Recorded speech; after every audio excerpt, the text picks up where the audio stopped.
আওয়ামী লীগের রাজনীতির ভবিষ্যৎ কি? এই দলটি কি আদৌ টিকে থাকবে? নাকি ভারতের মদদে তারা আবার নতুন করে বাংলাদেশে ফিরে আসবে এবং ফিরে এসে অতীতে যা কিছু করেছিল সেগুলোকে আরো বহু বহু গুণ শক্তিমত্তা নিয়ে, কৌশল নিয়ে এবং প্রতিশোধ স্পৃহা নিয়ে তারা প্রতিপক্ষের উপর ঝাঁপিয়ে পড়বে? নাকি অতীতে যে সকল আওয়ামী লীগের নেতা এবং কর্মী খুন, ধর্ষণ, রাহাজানি, সামাজিক অপরাধ, আন্তর্জাতিক অপরাধ, মাদক চোরাচালান, অর্থ পাচার থেকে শুরু করে বিভিন্ন রাজনৈতিক গুন্ডামি, বদমায়েশি এবং অনৈতিক কর্মকাণ্ডে জড়িত ছিল তারা, তাদের যে অংশটি পালিয়ে গিয়েছেন, যে অংশটি দেশের মধ্যে পালিয়ে রয়েছেন অথবা দেশের বাইরে রয়েছেন, আর যারা ইতিমধ্যেই ধরা পড়েছেন, তাদেরকে কি খুব দ্রুত বিচারের আওতায় এনে সবাইকে সাজা দেওয়া হবে এবং সেটা ৬ মাস থেকে ১ বছরের মধ্যে যে দ্রুত বিচার ট্রাইব্যুনাল রয়েছে সেটি, অথবা আইসিটি যেটা ইন্টারন্যাশনাল ক্রাইম ট্রাইব্যুনাল রয়েছে সেটি, অথবা একেবারে আলাদা একটা অর্ডিন্যান্স করে খুব তড়িঘড়ি করে সামরিক আদালতের মতো করে জাস্ট 90 ডেজ বা 45 ডেজ এর মধ্যে বিচার কার্য তড়িঘড়ি করে সমাধান করে আওয়ামী লীগের একেবারে প্রথম সারির এরকম কয়েক হাজার নেতাকর্মীকে ফাঁসিতে ঝোলানোর ব্যবস্থা করা হবে কিনা এগুলো নিয়ে কিন্তু আলোচনা হচ্ছে। তার সঙ্গে সঙ্গে যে আলোচনাটা হচ্ছে সেটি হলো আওয়ামী লীগ যে কোনো ফর্মে রিভাইভ করবে কিনা। অর্থাৎ এখানে একটা বিষয় কিন্তু প্রকৃতি খেলে বারবার। অর্থাৎ আপনি আপনার প্রতিপক্ষের সঙ্গে যে আচরণ করেন এবং আপনার সর্বোত্তম সময় যেটি যায়, অর্থাৎ আপনি ক্ষমতা, অর্থ, বিত্ত, প্রভাব, প্রতিপত্তি, রূপ, যৌবন, অর্থাৎ জীবনের সব ক্ষেত্রে যখন সফলতার স্বর্ণ শিখর আপনার করায়ত্তে থাকে, তখন আপনার ব্যবহারগুলো প্রকৃতি লিখে রাখে। ইফ ইউ আর গুড, তখন আপনার জন্য একটা নিদারুণ ভালো পরিণতি অপেক্ষা করে দুনিয়া এবং আখেরাতে।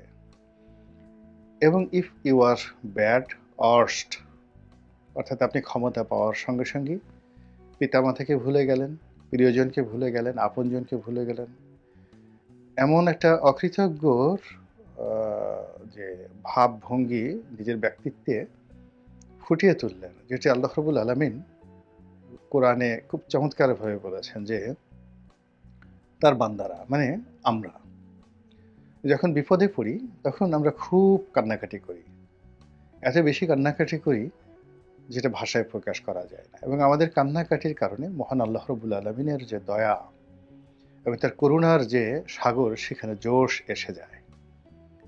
তিনি জানেন আমরা কি করব, তারপরও তিনি আমাদেরকে ক্ষমা করে দেন শুধুমাত্র এই পৃথিবীতে দৃষ্টান্ত স্থাপন করার জন্য।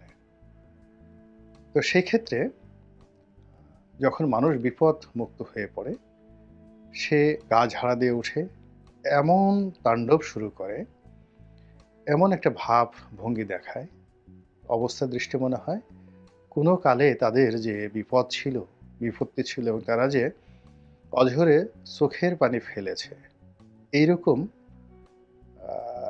কথা তারা স্মরণই করতে চায় না, তারা ভাবভঙ্গি প্রকাশ করতে চায় না, মনে হয় যেন আজীবন তারা এমন ছিল। এ কথা স্বয়ং আল্লাহ রাব্বুল আলামিনের আমাদের সম্পর্কে দুর্ভাগ্য।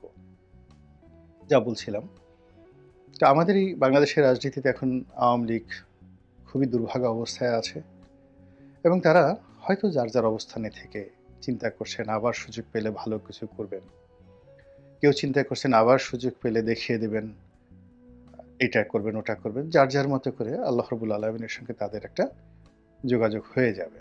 এটা প্রকৃতির একটা বিধান। কিন্তু এই সময়ের মধ্যে গত ১০০ দিনে আমরা যে জিনিসটা দেখলাম যে গত ১৫ বছর ধরে কিংবা তারও অধিক কাল, ধরুন গত ২০ বছর ধরে যারা দুর্ভোগে ছিলেন, দুর্দশার মধ্যে ছিলেন এবং সেই দুর্ভোগ এবং দুর্দশা থেকে রক্ষা পাওয়ার জন্য অঝরে কেঁদেছেন, বারবার তওবা করেছেন, জিন্দেগিতে আর রাজনীতি করবেন না। তাদের অনেকের এই পরিবর্তিত অবস্থায় আমরা যে রণমূর্তি দেখছি এবং তাদের যে কামনা, বাসনা, চাহিদা, অঙ্গভঙ্গি এবং তাণ্ডব, মন্দ কাজের তাণ্ডব, অকৃতজ্ঞতা, কৃতঘ্নতা, তারপর সন্ত্রাস, সব মিলিয়ে এই জমিনে এরকম একটা রসায়ন তৈরি করে ফেলেছে যে মানুষের মন বিগড়ে গিয়েছে। আমজনতা আবার আল্লাহ রাব্বুল আলামিনের কাছে নতুন করে প্রার্থনা করা শুরু করে দিয়েছে এবং আগামী দিনগুলো কেমন যাবে এটা নিয়ে অনেকেই আতঙ্কিত হয়ে পড়েছে এবং তারই প্রেক্ষিতে প্রকৃতিতে যা হয়, নতুন করে আবার একটা শূন্যতা তৈরি হয়েছে, রাজনীতির শূন্যতা। এবং সেই শূন্যতা পূর্ণ করার জন্য বিভিন্ন অ্যাঙ্গেল থেকে বিভিন্ন রাজনৈতিক, বিভিন্ন অরাজনৈতিক প্রতিষ্ঠান, সংঘ, সংগঠন, দেশি এবং বিদেশি শক্তি এবং একই সঙ্গে চক্র, তারা চেষ্টা করছেন। ভারত চেষ্টা করছেন নানাভাবে। আমাদের সীমান্তগুলোতে যা হচ্ছে, এরকম বিশ্রী ঘটনা স্বাধীনতার পরে কখনো ঘটেনি, ৪৭-এর পরেও কখনো ঘটেনি। আবার পাকিস্তান এই মুহূর্তে যা করছে, আমেরিকা এই মুহূর্তে যা করছে এবং অলানে ছাড়েন যখন ইংল্যান্ড, তারাও যা কিছু করছেন এবং বলছেন, তা আমাদের অতীতের সকল হিসাবকে এলোমেলো করে দিচ্ছে। এই যে এত লম্বা ভূমিকা টানলাম, এর কারণ হলো এখনো যে বিষয়গুলো আমাদের কাছে মনে হচ্ছে যেগুলো অসম্ভব, আওয়ামী লীগের ফিরে আসা সম্ভব নয়। কিন্তু প্রকৃতিতে এমন অবস্থা তৈরি হয় যে গতকাল যাকে হত্যা করার জন্য আপনি ঘুষছেন বা মেরে ফেলার জন্য আপনি দৃঢ় প্রতিজ্ঞ ছিলেন, আজকে তার জীবন রক্ষা করার জন্য আপনি আপনার নিজের জীবনটি দিয়ে দিলেন। এরকম পরিস্থিতির ঘটনা হয়ে যায়। তো সেক্ষেত্রে আওয়ামী লীগের একটি পরিশুদ্ধ রূপ, অর্থাৎ আওয়ামী লীগ পরিশুদ্ধ হয়ে আসবে, নিজেরা সংগঠিত হবে এবং এদেশের রাজনৈতিক অঙ্গনে দীর্ঘমেয়াদে তারা অতীতের ভুল ভ্রান্তি থেকে বের হয়ে এসে একটা নতুন পরিশুদ্ধ আওয়ামী লীগ গঠন করবে। এরকম স্বপ্ন অনেকে দেখেন, যেটা বাংলাদেশে একেবারেই অসম্ভব। আমাদের এই দেশে রাজনীতিতে কেউ সরি বলে না, জামাত বলে না, বিএনপি বলে না, জাতীয় পার্টি বলে না, কেউ বলে না।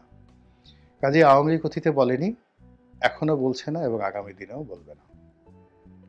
ফলে কি হবে, আওয়ামী লীগ যদি ফিরে আসে তাহলে আওয়ামী লীগের শ্রেণী চরিত্র নিয়েই ফিরে আসবে এবং এটাই আমাদের দেশের ইতিহাস, এটাই আমাদের দেশের সংস্কৃতি। তো সেই ক্ষেত্রে আওয়ামী লীগের প্রস্তুতি চলছে। কি প্রস্তুতি চলছে? আপনি আওয়ামী লীগের যে নেতা, তাদের অনেকের দেশে এবং দেশের বাইরের মুভমেন্ট দেখলে কিন্তু আপনি বুঝতে পারবেন। তারা এই মুহূর্তে ভারতকে দিয়ে এমন কিছু ঘটাচ্ছে, এই মুহূর্তে বাংলাদেশের মধ্যে এমন কিছু ঘটছে এবং এর সঙ্গে যে আওয়ামী লীগের যোগ সাজস নেই তা কিন্তু বলা যাচ্ছে না। তার সঙ্গে সঙ্গে বর্তমান সরকারের যে ভুল এবং ভ্রান্তি এবং তাদের নানা কর্মকাণ্ডে ব্যবসায়ী সমাজের মধ্যে যে বিরূপ প্রতিক্রিয়া তৈরি হয়েছে, বড় বড় কর্পোরেট হাউসগুলো দরকার হলে তারা তাদের সর্বস্ব বিক্রি করে অতীতের সেই যে স্বর্ণালী দিন যখন তারা গণভবনে যেতেন, প্রধানমন্ত্রীকে তোষণ করতেন, সেই সুদিন ফিরিয়ে আনার জন্য এখন তারা যে অবস্থার মধ্যে পড়েছে, তারা দরকার হলে আত্মাহুতি দিতেও প্রস্তুত। অনেক ব্যবসা প্রতিষ্ঠান বন্ধ হয়ে গেছে, অনেকে বন্ধ হওয়ার মতো অবস্থায় পড়েছে।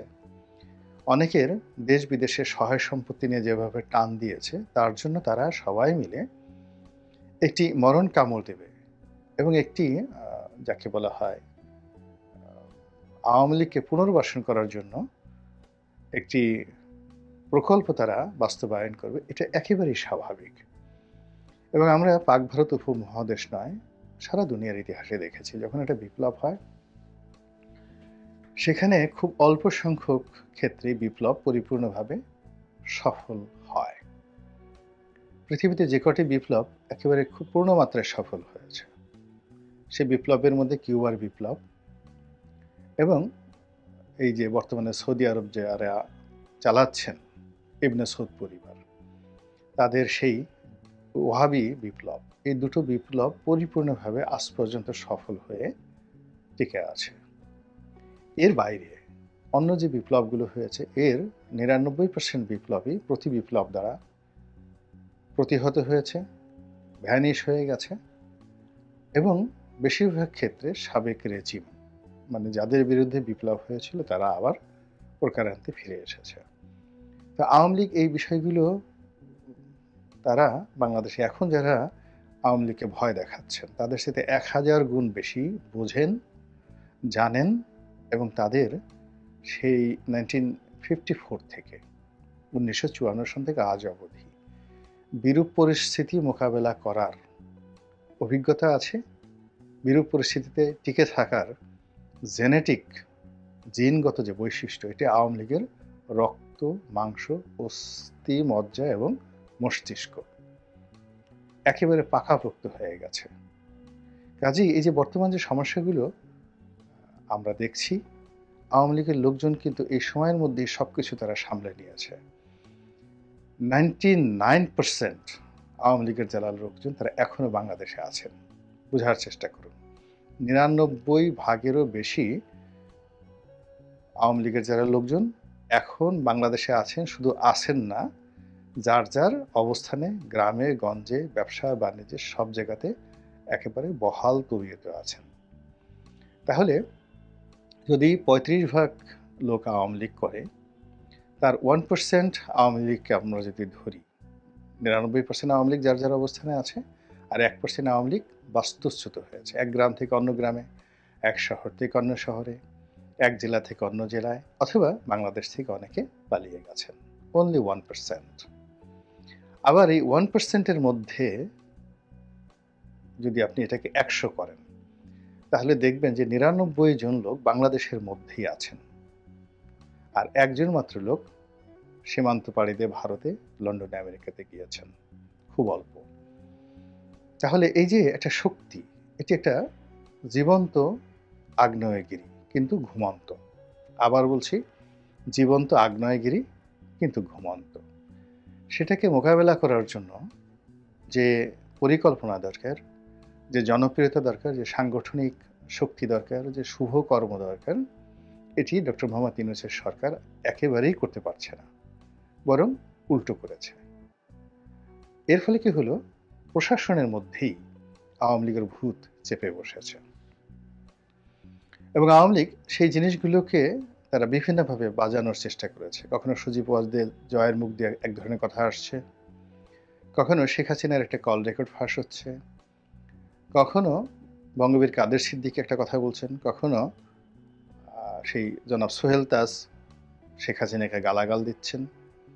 এবং আপনারা জানেন অনেক কিছুই রাজনীতিতে হয়। এই রাজনীতিতে যারা ক্ষমতায় থাকেন তারা টাকা দিয়ে প্রেস ক্লাবের সামনে অনেক লোককে দাঁড়িয়ে দেন যে আমাকে গালাগাল করো, অকথ্য ভাষায়, অশ্লীল ভাষায় গালাগাল করো, এবং এটাই রাজনীতি।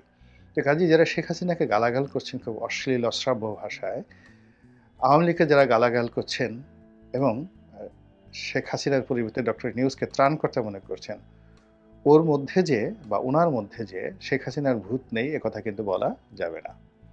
তো সেই দিক থেকে শেখ হাসিনার যারা লোকজন আছে তারা একটা ডেডলাইন দিয়ে রেখেছে, সেটি হলো ডোনাল্ড ট্রাম্প ২০ তারিখে ক্ষমতা লাভ করবেন এবং সেই ২০ তারিখের পরে আপনি দেখবেন কত দ্রুত তারা মাঠে নেমে যায়।